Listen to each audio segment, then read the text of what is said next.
আসসালামু আলাইকুম, কেমন আছেন সবাই? আশা করি সবাই ভালো আছেন। আজকে ভিডিওটা হচ্ছে যে কি আমার পারিবারিক ভিডিও। আমার আম্মু বিগত 2 মাস ধরে অনেক অসুস্থ, বিছনার মধ্যে। তো আজকে ভিডিওটা হচ্ছে আমার আম্মুকে নিয়ে। আজকে ডাক্তারের কাছে নিয়ে গেছিলাম, ডাক্তার কি বলছে ভিডিওর পরে বলবো। তো আপনারা অবশ্যই ভিডিওটা লক্ষ্য করে দেখবেন, সবাই ভিডিওটা শুনবেন। আর যদি পারেন আমার আম্মুর জন্য সবাই একটু দোয়া করবেন। আমার আম্মু বিগত 2 মাস ধরে অনেক অসুস্থতা। আমার আম্মুকে ডাক্তার দেখিয়ে বিভিন্ন ধরনের মেডিকেল থেকে প্রফেসর, বিভিন্ন ধরনের এমবিবিএস ডাক্তার দেখিয়ে আমার আম্মুকে ট্রিটমেন্ট করেছি।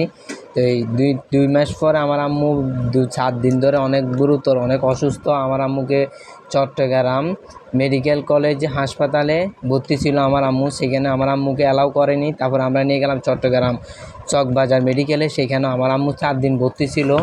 তো আজকে ডাক্তার বা আমার আম্মু ছিট কেটে দেওয়ার পরে আমার আম্মুকে নিয়ে বাসায় চলে আসলাম।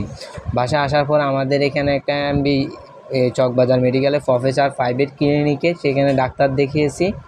ডাক্তার দেখানোর পরে আমার আম্মু ওষুধ খেয়ে মোটামুটি সুস্থ এখন। তো সে ওষুধ, এত পরিমাণ ওষুধ আমার আম্মুর, আমার আম্মু ওষুধগুলো খাইতে চাচ্ছে না, জোর করে খাওয়াতে হয় আমার আম্মুকে।